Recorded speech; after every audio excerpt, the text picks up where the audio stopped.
केशव जी, आप जो कर रहे हैं ना, मुझे नहीं लगता आप सही कर रहे हैं। मुझे ऐसा लगता है आपको एक बार फिर से सोच लेना चाहिए। शिमोना सही कह रही है सर। भावनाओं में बहकर आप ये निर्णय ले रहे हैं। बिल्कुल सर, और हम तो आपके शुभचिंतक हैं। आपको सिर्फ इसके परिणाम से वाकिफ करा रहे हैं।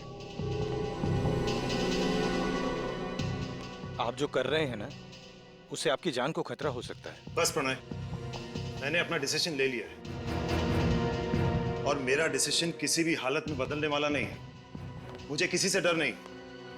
आने दो उसको, फिर देखते हैं। अमन, बोलो कि कोई अच्छी खबर लाए हो। अच्छी खबर ही लाया हूं। आप जो सोच रहे थे वही सही है। ये देखिए।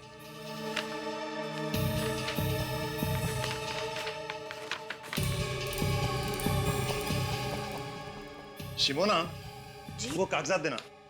जी। पेन।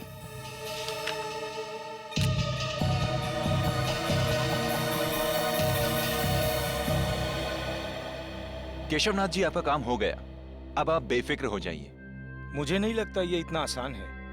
ये बात पता लगते ही तूफान आने वाला है। तो फिर आने दो तूफान, हम तैयार हैं।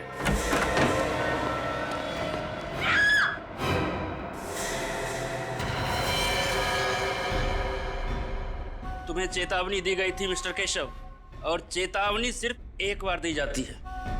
अगली बार तो सिर्फ गोली।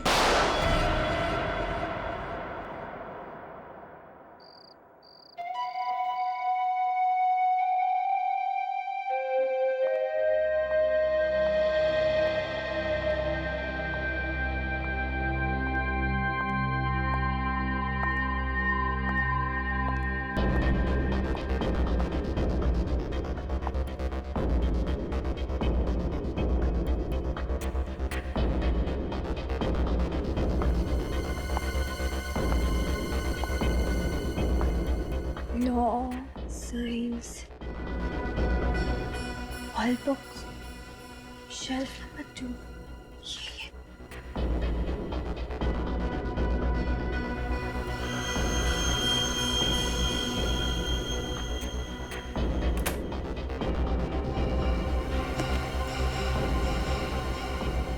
The World Atlas and Encyclopedia. यही बुक है।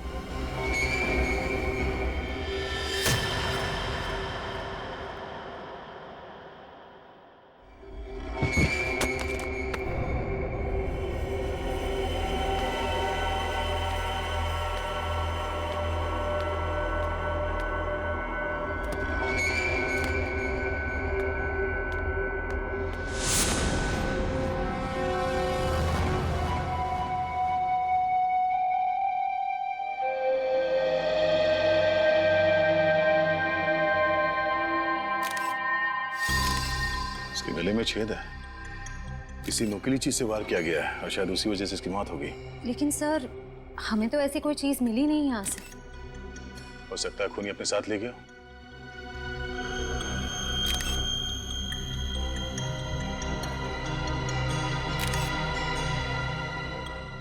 सर, कोई मोबाइल, कोई आईडी कार्ड नहीं है।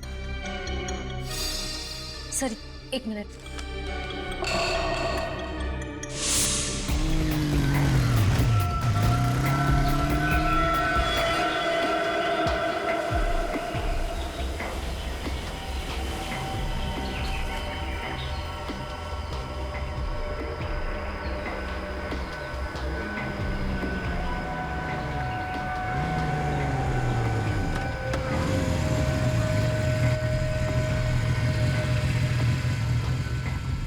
क्या करना है मुझे?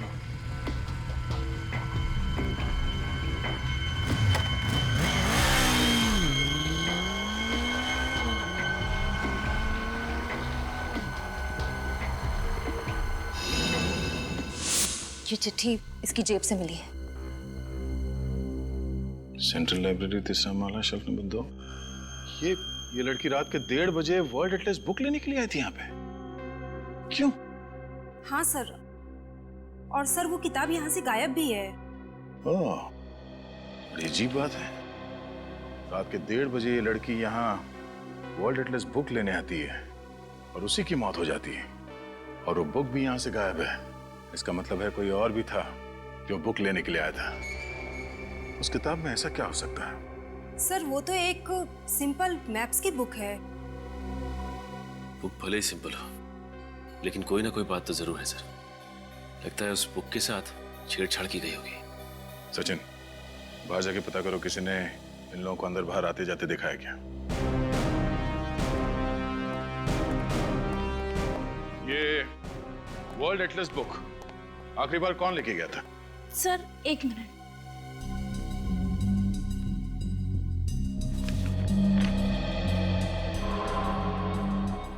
सर, मिस्टर अमन। अमन? अमन, बोलो कि कोई अच्छी खबर लाए हो। ये अमन यहाँ का मेंबर होगा ना? जी सर। जरा उसका एड्रेस देना।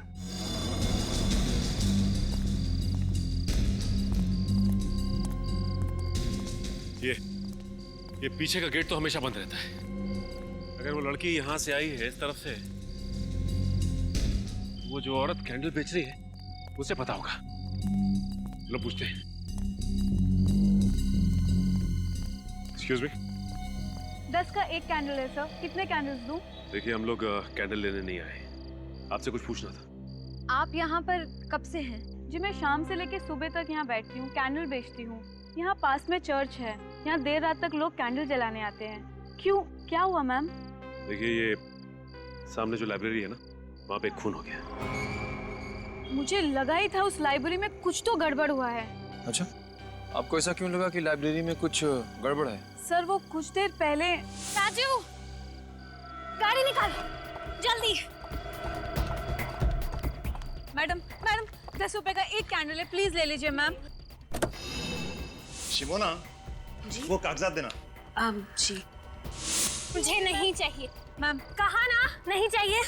Ma'am please. Driver, city market जल्दी। क्या 2 बजे रात को वो सिटी मार्केट जाना चाहती थी? आपने ठीक से सुना था? जी हाँ, मैंने बराबर सुना था। आपने उसका चेहरा तो देखा होगा ना? जी हाँ, मुझे याद है। मिस्टर अमन का यही घर है? जी हाँ। और ये?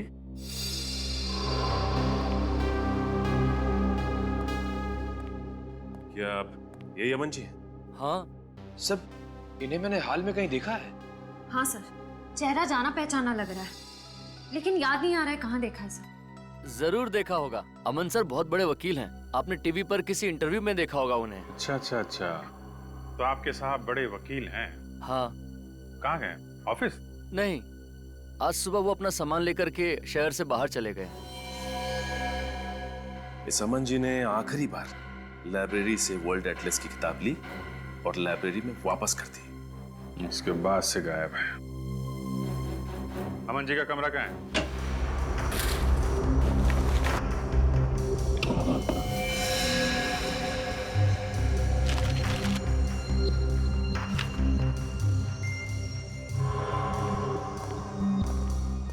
सर अलग अलग देशों के कटे हुए नक्शे मिले हैं।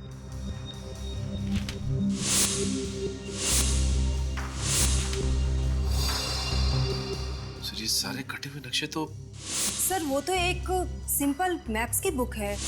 वर्ल्ड एटलस बुक है। अमन जी ने इसे कैंची से इस तरह से काटा क्यों होगा? उस वर्ल्ड एटलस बुक को हथियार बनाने के लिए। उस बुक में से सारे पन्ने काटे, उसके अंदर कोई नुकीली चीज रखी जो किताब खुलते ही पिस्टन के जरिए तेजी से बाहर निकली और उस लड़की का खून हो गया। सर अमन का फोन बंद आ रहा है। वो तो होना ही था। सर ये देखिए, फटे हुए music notes. Music notes? Sir उसने म्यूजिक नोट फाड़ के फेंका क्यों होगा? लेकिन अमन सर को तो संगीत का शौक ही नहीं है। तो ये देखिए, ये वायर और ये स्प्रिंग।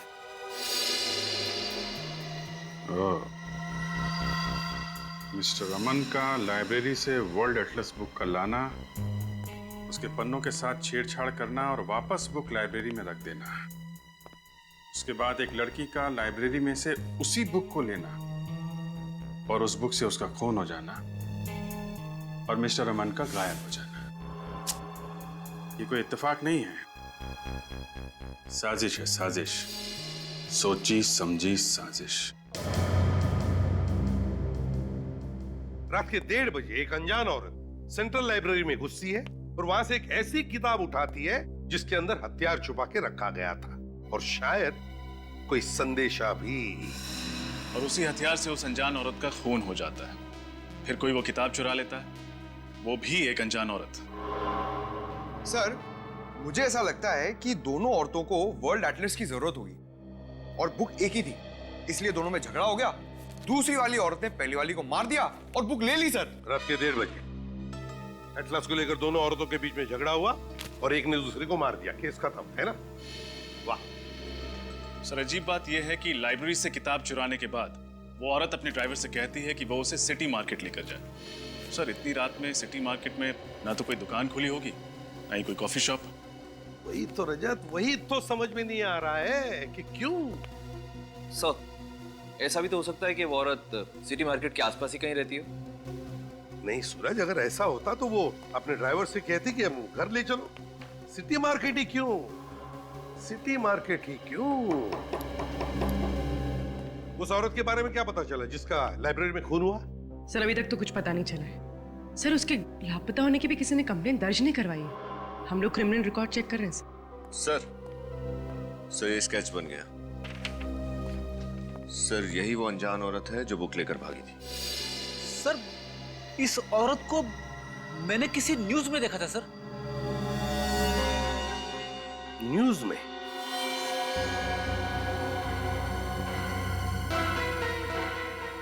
न्यूज में? अब याद आ गया, अब याद आ गया। उद्योगपति केशवनाथ जी के फार्म हाउस में जो आग लगी थी, उसकी खबरें सारे अखबारों में छपी थी। उसी में मैंने इन दोनों का फोटो देखा है। सर, ये हादसा तो 2 हफ्ते पहले ही हुआ था। पूर्वी सर, ये अखबार में जिस औरत का फोटो है उसकी शक्ल और ये स्केच वाली औरत की शक्ल कितनी मिलती जुलती है। सर, लेकिन ये तो शिमोना है। मैम, आपने पक्का इसी औरत को देखा था? जी सर, पक्का मैंने इसी को देखा था। सर, अगर शिमोना जिंदा है तो अमन ने पुलिस में झूठी रिपोर्ट क्यों लिखवाई? सर, और शिमोना ने लाइब्रेरी में उस लड़की की हत्या क्यों की? कोई ना कोई राज जरूर था केशवनाथ जी के फार्म हाउस में, जो उस आग में जलकर खाक हो गया। सारे चक्कर के पीछे ये अमन ही है, अमन। हाँ सर, इसलिए मिस्टर अमन ने शिमोना जी के लिए वो म्यूजिक नोट्स में वो संदेशा छोड़ा होगा, क्योंकि दोनों खुले में तो आमने सामने आ नहीं सकते थे। अमन और शिमोना, क्या क्या कनेक्शन हो सकता है इन दोनों के बीच में? तो फिर ये शिमोना इतनी रात गए सिटी मार्केट किस लिए गई थी? सर, अमन के घर से हमें कुछ फटे हुए कागज मिले जिन पर कुछ म्यूजिकल नोट्स लिखे हुए। सर, इस वर्ल्ड एटलस का म्यूजिकल नोट से क्या कनेक्शन हो सकता है? उस वर्ल्ड एटलस में कुछ तो ऐसा होगा जिसकी वजह से शिमोना सीधे इस मार्केट में आ गई। सर, रात के समय लाइब्रेरी से सिटी मार्केट पहुंचने में लगभग 10-15 मिनट लगते हैं। उस कैनल बेचने वाली औरत ने हमसे कहा था कि उसने शिमोना को 1:45 बजे देखा होगा, तो वो इस मार्केट में 2 बजे तक पहुंच गई होगी। हाँ, लेकिन उस समय तो मार्केट बिल्कुल सुनसान रहा। मुझे नहीं लगता कि किसी ने शिमोना को या उसकी गाड़ी को देखा होगा। फिर भी ट्राई करते हैं, हो सकता है किसी ने कुछ देखा हो। तुम इस तरफ पूछो, मैं उस तरफ के दुकानदारों से पूछता हूँ।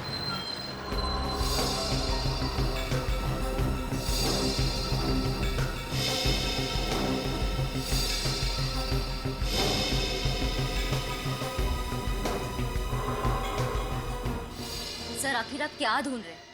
हम कह रहे हैं ना कि अमन सर ने कोई गैर कानूनी काम नहीं किया है। गैर कानूनी काम नहीं किया तो फिर अचानक क्यों गायब हो गए?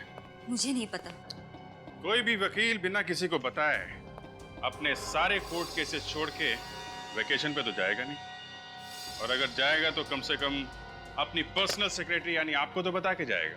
लेकिन उन्होंने मुझे कुछ नहीं बताया। और अगर नहीं बताता है तो इसका मतलब है कि वो कोई गलत काम कर रहा है और वो नहीं चाहता है कि उसके बारे में किसी को पता चले। नहीं, अमन सर कभी कोई गलत काम नहीं कर सकते, और वाकई में हमें नहीं पता है कि वो गए कहाँ हैं। इतना जरूर पता है कि वो हमें कांटेक्ट जरूर करेंगे, वो भी सही समय पर। अब आप ही बताइए साहब, इतनी छोटी सी चीज चुराने के लिए मेरी दुकान का ताला तक तोड़ डाला। मेरी तो समझ में नहीं आ रहा कि वो चोर था या फिर कोई पागल था। और कुछ तो चोरी नहीं हुआ दुकान से? नहीं साहब, और कुछ तो चोरी नहीं हुआ। चलो ठीक है, आइए मेरे साथ। उर्वी, एक्सक्यूज मी, हम लोग सीआईडी से।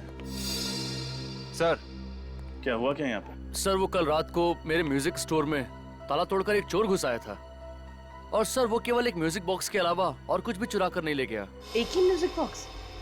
उसके अलावा उसने कुछ भी नहीं चुराया? जी मैडम, वो चोर देर रात को आया होगा जब पूरा मार्केट बंद हो जाता है, चारों ओर सुनसान हो जाता है, तभी तो किसी ने कोई आवाज भी नहीं सुनी। हो सकता है शिमोना ने ही वो म्यूजिक बॉक्स चुराया। अच्छा, ये म्यूजिक बॉक्स आपके पास था कब से? सर, कल सुबह ही एक सेल्समैन देकर गया था। कल सुबह? जी मैम, उस सेल्समैन ने बतौर सैंपल वो म्यूजिक बॉक्स मेरे पास रखा था और कहा था कि एक म्यूजिक कंपनी ने एक नया आइटम लॉन्च किया है, वो म्यूजिक बॉक्स में कस्टमर को दिखाकर मैं और 20 के ऑर्डर भी ले लूंगा। और उसने कहा कि वो 2 दिन के बाद आएगा ऑर्डर लेने के लिए, तभी वो सैंपल वाला म्यूजिक बॉक्स लेकर जाएगा। सर, उसने वो सैंपल पीस बेचने के लिए मना किया था। अब आप ही बताइए मैं उसको क्या जवाब दूंगा। ये सेल्समैन पहले भी आया था आपकी दुकान पर? जी नहीं सर, वो सेल्समैन हमारे लिए नया था, पहले कभी नहीं देखा। यही था? हाँ सर, यही था वो आदमी। Thank you. मुझे लगता है अमन यहाँ सेल्समैन बनकर आया और उसने इस दुकानदार को वो म्यूजिक बॉक्स बतौर सैंपल दिया ताकि ये दुकानदार उसे बेच ना पाए और शिमोना आकर उसे चुरा ले। सर, जरूर उस किताब में कोई कोड या मैसेज होगा जिसमें लिखा होगा कि शिमोना को म्यूजिक बॉक्स इस मार्केट से चुराना है। लेकिन सेंट्रल लाइब्रेरी से सिटी मार्केट से म्यूजिक बॉक्स, ये कोड्स का चक्कर कुछ समझ में नहीं आया।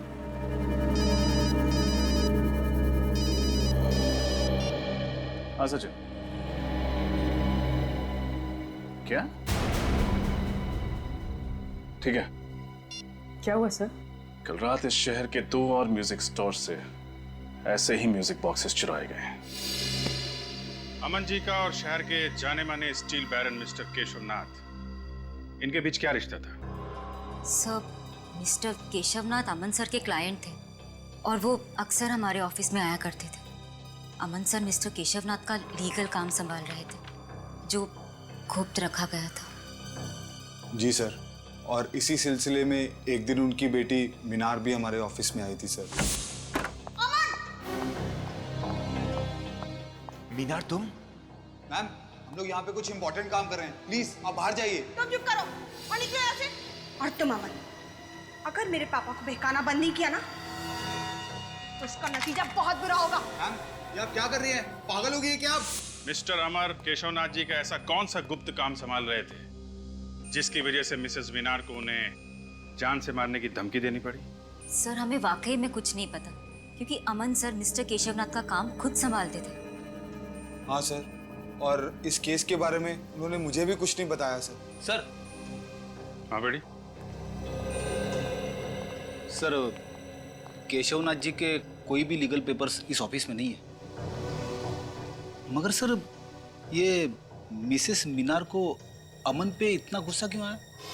और सर, ये अमन फार्म हाउस में लगी आग के सिर्फ एक गवाह थे या वो जानते थे कि आग लगने से पहले वहां क्या हुआ था? ये तो केशवनाथ जी के फार्म हाउस पे जाके ही पता चलेगा। जरा मिसेस मीनार को भी वहां बुलवाओ।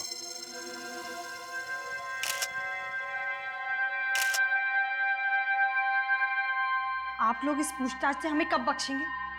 2 हफ्ते पहले हुए इस हादसे को आप लोग भूल क्यों नहीं जाते? माना कि फार्म हाउस में आग लगी थी, but it was just an accident. Relax Minar, relax. CID वाले आपके पापा का फार्म हाउस का तलाशी लेना चाहते हो तो लेने दो, उन्हें उनका काम करने दो।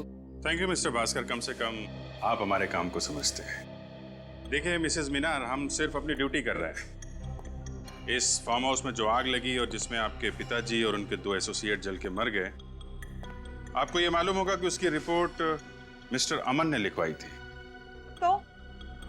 तो हुआ ये है कि मिस्टर अमन अभी लापता हो गए।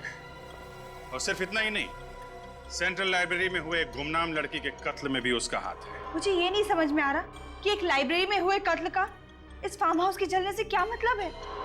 यहाँ आग कैसे लगी, कब लगी, पुलिस इसकी तहकीकात कर रही है। और तहकीकात में ही पता चला है कि अमन को आपने बंदूक दिखा के धमकी दी थी। क्यों? क्योंकि अमन एक नंबर का धोखेबाज है। उसने मेरे पापा की आंखों में धूल झोंककर करोड़ों रुपयों का गबन किया है। और इससे आप ये कैसे कह सकते हैं कि मैंने अमन को कुछ किया है? ठीक है, फिलहाल अभी हम आपकी बात पे विश्वास कर लेते हैं, लेकिन सर ये बाहर पेड़ में धंसी हुई मिली। बंदूक की गोली? इसका मतलब इस फार्म हाउस में गोलियां भी चली।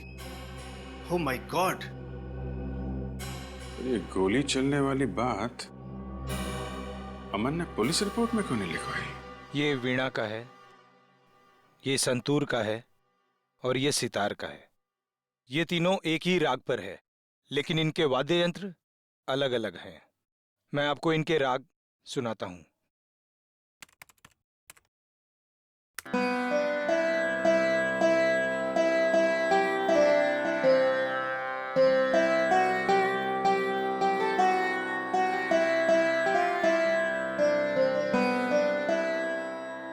ये वीणा था, अब आप संतूर सुनिए।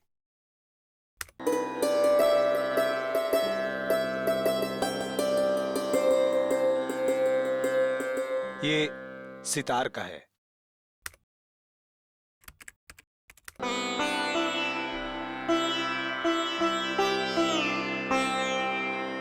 कहीं इन नोट्स में कुछ छुपा हुआ संदेश तो नहीं है, कोई हिडन मैसेज? नहीं नहीं, ये तो शुद्ध संगीत है। अब आपके वक्त और आपकी मदद के लिए शुक्रिया। नमस्कार। ये अमन तो एक वकील है ना, तो भला एक वकील शिमोना को शास्त्रीय संगीत के जरिए अपना मैसेज क्यों भेजेगा? सर, और शिमोना ने वही म्यूजिक बॉक्सेस चुराए हैं जिसपे ये एक ही राग 3 अलग अलग म्यूजिकल इंस्ट्रूमेंट्स पे बजाए गए हैं। सर, हो सकता है कि इन 3 अलग अलग इंस्ट्रूमेंट से बजाया गया राग किसी व्यक्ति या किसी जगह के बारे में इशारा कर रहा हो। अब बस ये पता करना है कि संगीत के ये सुर किस जगह या फिर किस इंसान से जुड़े हुए हैं। मिसेस मीनार, अब तो आपको यकीन हो गया होगा कि फार्म हाउस में आग लगना कोई हादसा नहीं था। यहाँ पे गोलियां चली थी, गोलियां। सर। हाँ बेटी। सर, पुलिस की फॉरेंसिक रिपोर्ट के मुताबिक उस वक्त यहाँ पे जो थे वो सब आग में जल के राख हो गए थे, और उनकी बाकी बची जो हड्डियां हैं वो अभी भी उन्हीं के लैब में है। तो एक काम करो, उन हड्डियों को अपने फॉरेंसिक लैब में भिजवा दो, डॉक्टर साळुंखे के पास। Yes sir. What nonsense! मुझे अपने पापा का अंतिम संस्कार करना है। देखिए मैडम, पहले हमें ये पता लगाना है कि एग्जैक्टली यहाँ पे हुआ क्या था। फिर आपके पिता की हड्डियों की शिनाख्त भी अभी बाकी है, तब तक आपको इंतजार करना ही पड़ेगा। सर ये देखिए क्या मिला, साइड से थोड़ा जला हुआ।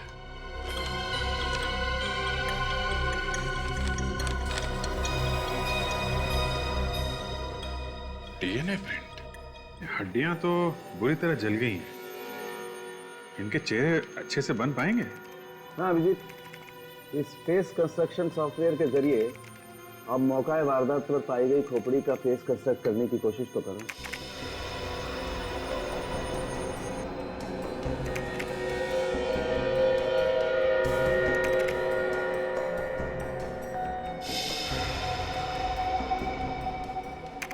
ये देखिए, इसमें कोई भी केशवनाथ जी या शिमोना जैसा नहीं दिखता, लेकिन ये तो प्रणय है। यानी कि प्रणय वाकई में उस रात जल के मर गया था? नहीं फ्रेडी, प्रणय की मौत गोली लगने की वजह से हुई। और ये दोनों कौन है? मेरे जरा इन लोगों को बुला कर आइए।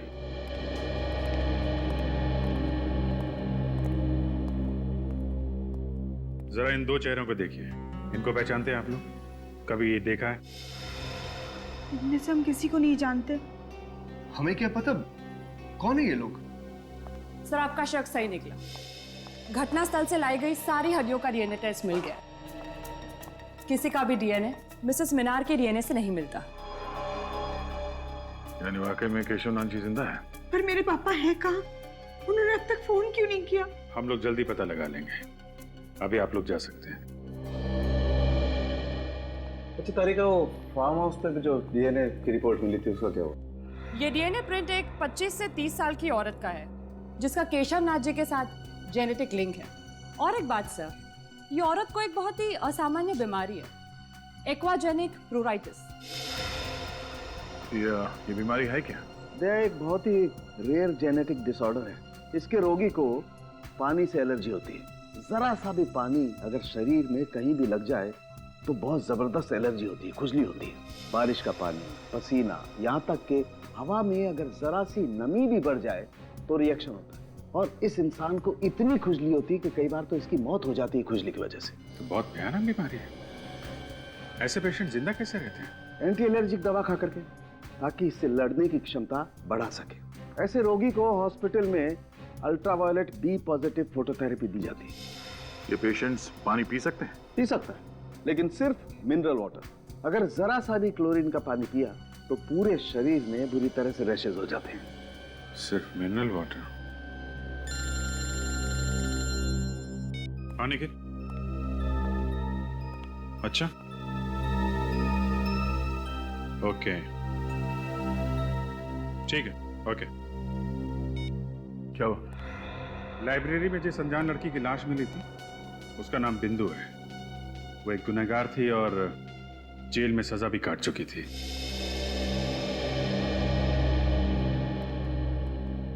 सीआईडी मुंबई टीम से आपसे सुबह फोन पे बात हुई थी। यस सर, बैठिए ना। जी नहीं, इट्स ओके। आपको बिंदु के बारे में जानकारी चाहिए ना? जी हाँ, क्या बता सकते हैं आप बिंदु के बारे में? ये तो आपको किमी ही बता सकती है। किमी? कौन किमी? किमी और बिंदु दोनों एक ही सेल में थी और दोनों एक ही दिन रिहा हो गए।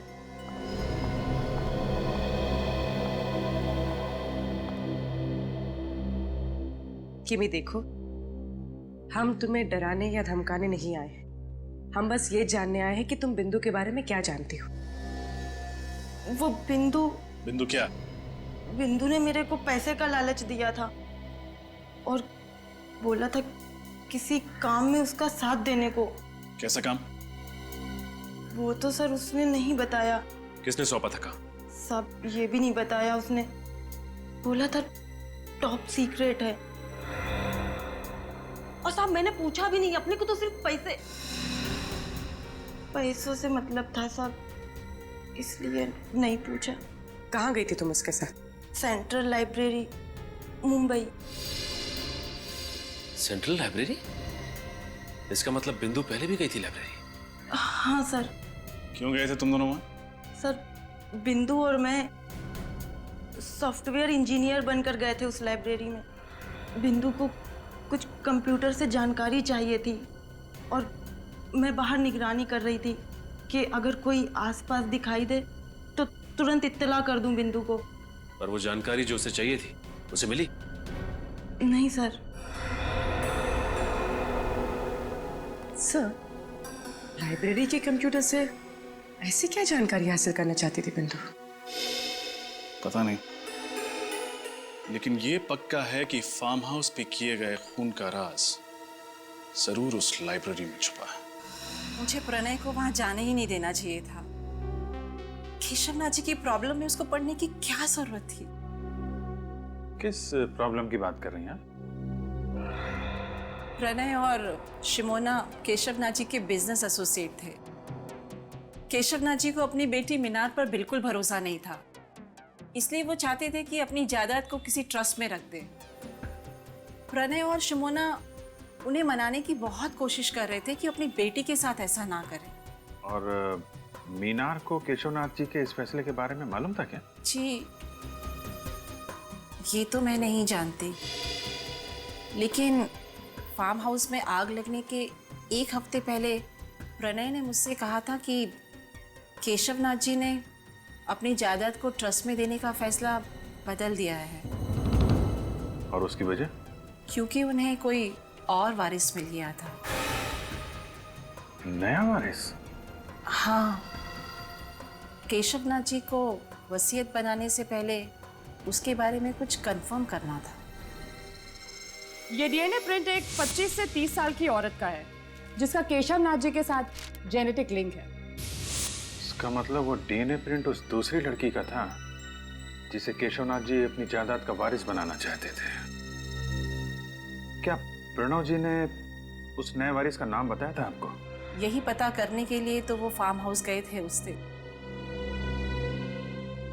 लेकिन फिर वापस ही नहीं आए। मतलब ये सारा केस केशवनाथ जी की जायदाद से जुड़ा हुआ है, जो अपनी बेटी को नहीं बल्कि किसी और रिश्तेदार को देना चाहता है। और वो डीएनए प्रिंट जो केशवनाथ जी के जले हुए फार्म हाउस से मिले, वो उसी रिश्तेदार के होंगे। किसी के डीएनए प्रिंट मिलने से ये कैसे साबित होगा कि वो केशवनाथ जी के रिश्तेदार के हैं?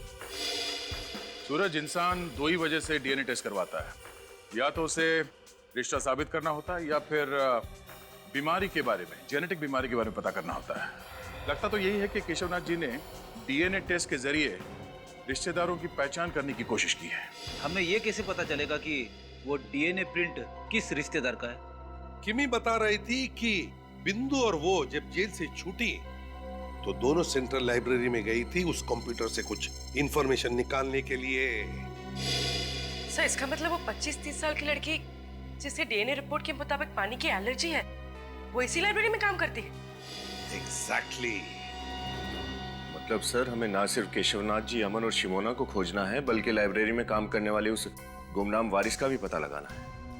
ये केशवनाथ जी, अमन और शिमोना को ढूंढेंगे कैसे? रेडी, भले उन तीनों के मोबाइल फोन बंद हो, भले उनके बैंक अकाउंट में कोई लेन देन ना हो, लेकिन हर चीज के लिए पैसा तो लगता ही है। कोई ना कोई तो उन्हें पैसे भेजता ही होगा। बस उन्हें ढूंढ लेंगे। लेकिन कौन सर? केशवनाथ जी और शिमोना के जान पहचान वालों के मुताबिक वो दोनों मर चुके हैं। दया, ये अमन तो जिंदा है, और फिर अभिजीत ने तो कहा ही था ना कि समन की सेक्रेटरी विनीता काफी वफादार है। सर, उन 3 म्यूजिक बॉक्सेस का क्या राज है? वो अमन ने शिमोना के लिए 3 अलग-अलग दुकानों में क्यों रखे थे? अमन को पता था कि कोई उसका पीछा कर रहा है, इसीलिए वो तीनों म्यूजिक बॉक्सेस में शिमोना के लिए संदेश भेजता था। दया, लेकिन पता लगाना पड़ेगा इस केशवनाथ जी का म्यूजिक से क्या संबंध है। और एक काम, इस अमन की सेक्रेटरी विनीता पर नजर रखो, विनीता पर नजर रखो। सर,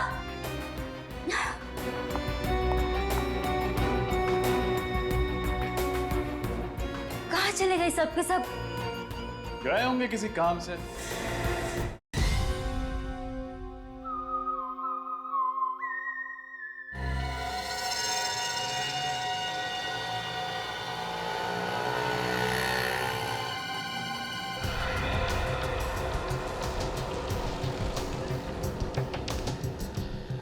दोस्त इस समय तक बाहर आ जाती है, आज कहाँ रहेगा?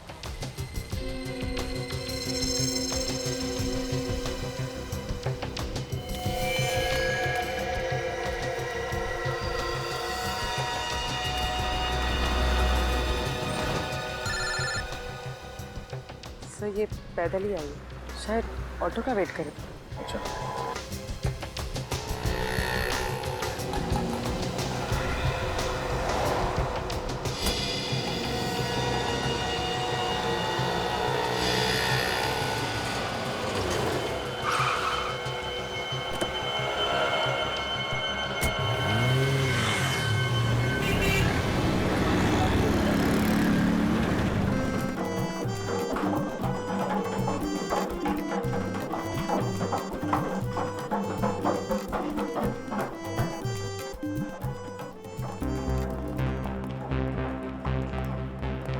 लेकिन जरा देखो अलंकार जी कहाँ हैं?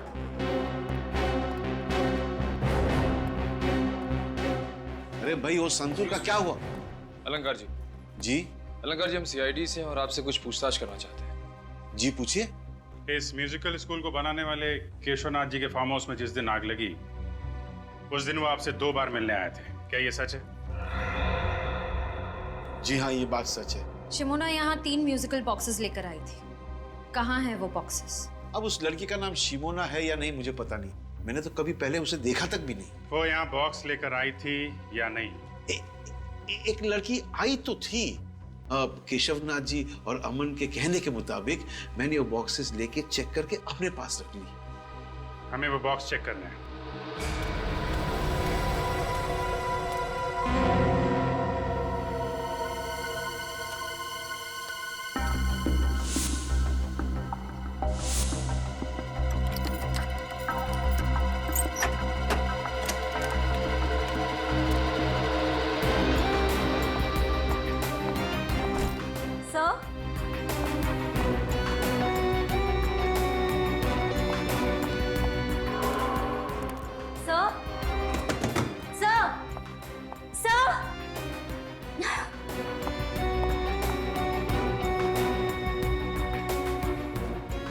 चले गए सब के सब? गए होंगे किसी काम से।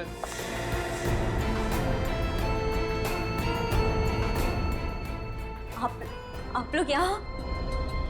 जी हाँ, हम लोग यहाँ क्योंकि हमारा तो काम ही है गुनहगारों को पकड़ना। लेकिन मैं गुनहगार नहीं हूँ, मैं सच में गुनहगार नहीं हूँ। कुछ नहीं किया है मैंने। गोली मत चलाना प्लीज, बंदूक नीचे रखो, बहुत डर लगता है मुझे बंदूक। और झूठ बोलने से डर नहीं लगता? मुझे माफ कर दो सर, मैंने झूठ कहा था कि मैं अमन सर के बारे में कुछ नहीं जानती। मैं तो सिर्फ उनके ऑर्डर्स को फॉलो कर रही थी। अमन सर, मिस्टर केशवनाथ और शिमोना मैडम यही छुपे हुए थे। इसका मतलब ये तीनों इस षड्यंत्र में मिले हुए थे। तुम्हारे पास अमन और शिमोना का नंबर होगा? हाँ सर। फोन लगाओ, पूछो कहाँ है।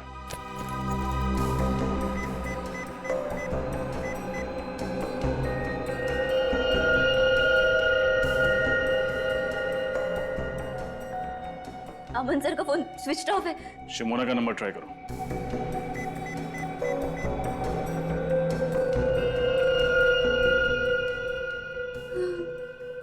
उनका फोन भी बंद है।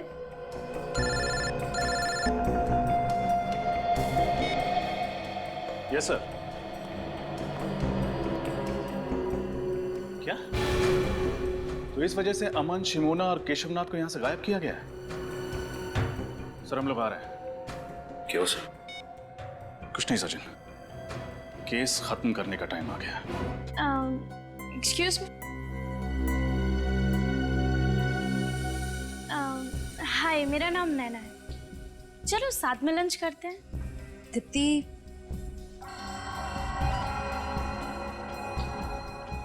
लंच के लिए बुला रहे हैं।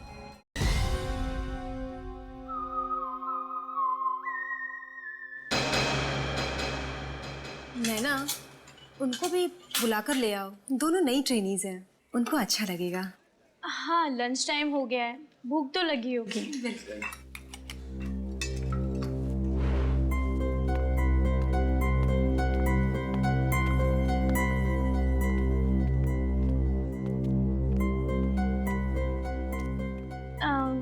Excuse me. हाय, मेरा नाम नैना है। चलो साथ में लंच करते हैं। दीप्ति,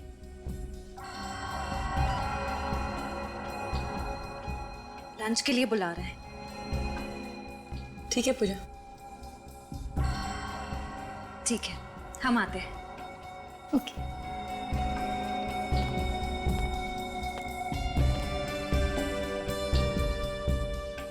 ये लाइब्रेरी बहुत बड़ी है, एक्स्ट्रा स्टाफ की ज़रूरत नहीं थी, फिर भी ट्रस्ट वालों ने तुम दोनों को यहाँ पर जॉब दी।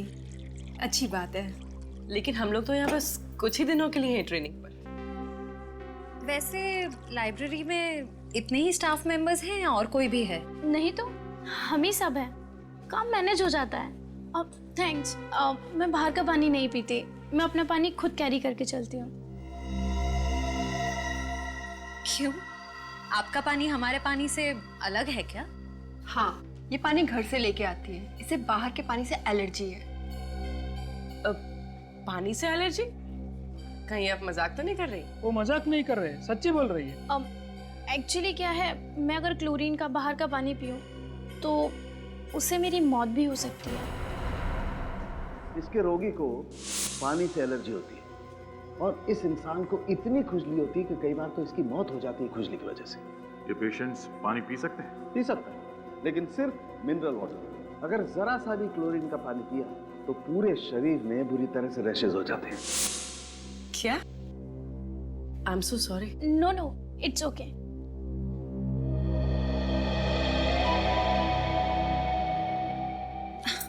अरे मैं तो भूल ही गई। एवरीबडी एक्सक्यूज मी, मैं अभी आई।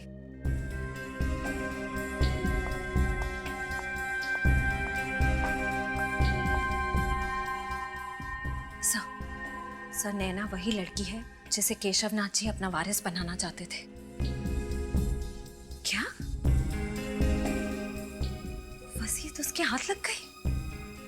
नो, फिर तो वो नैना पर हमला करने की जरूर कोशिश करेगा। डोंट वरी सर, हम नैना पर नजर रखेंगे। Yes sir. नैना बैठो। तुमने अभी तक वो लिस्ट नहीं बनाई। रजिस्टर में नए बुक्स के स्टॉक की एंट्री करनी थी, वो कब करोगी? सर वो मुझे कुछ नहीं सुनना है। आप सब घर जा सकते हो, लेकिन नैना तुम अपना काम खत्म करके ही घर जाओगे। Okay sir.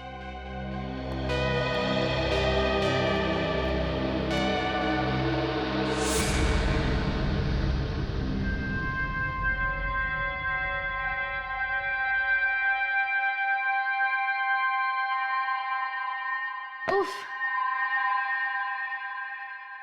11:30 बज गए। ये भी कोई तरीका है काम करवाने का? ये मैनेजर नहीं, हिटलर है, हिटलर। कल ना मैं इसकी लाइब्रेरी की ट्रस्टी से जरूर शिकायत करने वाली हूँ। और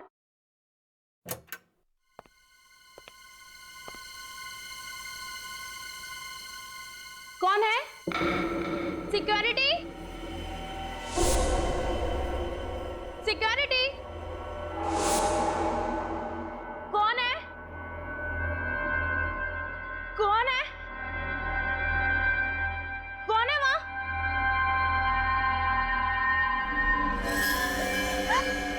कौन हो तुम?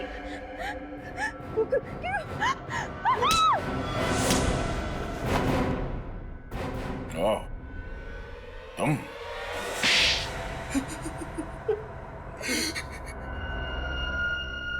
मैंने रात दिन इसलिए मेहनत नहीं की थी कि मेरे ससुर जी अपनी सारी जायदाद अपने किसी दूर के रिश्तेदार को खैरात में दे दे। मुझे शर्म आती है तुम्हें अपना दामाद कहते हुए। और आप अपनी सगी बेटी को छोड़कर किसी दूर के रिश्तेदार को अपनी सारी जायदाद कर देते हो, वो क्या अच्छा था? शुरू से बता हुआ क्या? हाँ, मैंने वो दो गुंडे केशवनाथ जी को फार्म हाउस पर मारने के लिए भेजे थे, मगर वो दोनों उस आग में जलकर राख हो गए। फिर मुझे पता चला अमन मुझसे कुछ छुपा रहा है, इसलिए मैंने उस पर नजर रखना शुरू कर दिया। फिर मुझे पता चला कि केशवनाथ जी और शिमोना उस आग में नहीं जले थे, दोनों बच गए थे। और सब उस व्हील को मुझसे छुपा रहे थे। और अमन को पता चल गया था तुम्हारे इरादों के बारे में, इसलिए उसने खुफिया तरीके से शिमोना को वो वसीयत कहाँ है ये बता दिया। हाँ। और इसी चक्कर में वो बिंदु मारी गई, जिसे तुमने यहाँ सिर्फ इसलिए भेजा था कि वो ये पता लगाए कि वो रिश्तेदार है कौन जो यहाँ काम करती है ना? हाँ। केशवनाथ जी के फार्म हाउस में आग किसने लगाई? वो आग मैंने लगाई थी सर, ताकि लोगों को लगे कि केशवनाथ जी और शिमोना और प्रणय उस आग में तीनों जलकर मर गए। अब तुम सारी जिंदगी जेल के सलाखों के पीछे अपने गुनाहों की गिनती करते रहना। अब मिस्टर अमन, आपने केशवनाथ जी की मदद की, अच्छा काम किया, मगर मदद करने का तरीका गैर कानूनी था। आपने खून किया है बिंदु का, और शिमोना जी आपने इसमें इनका साथ दिया। आप दोनों को भी गिरफ्तार किया जाता है।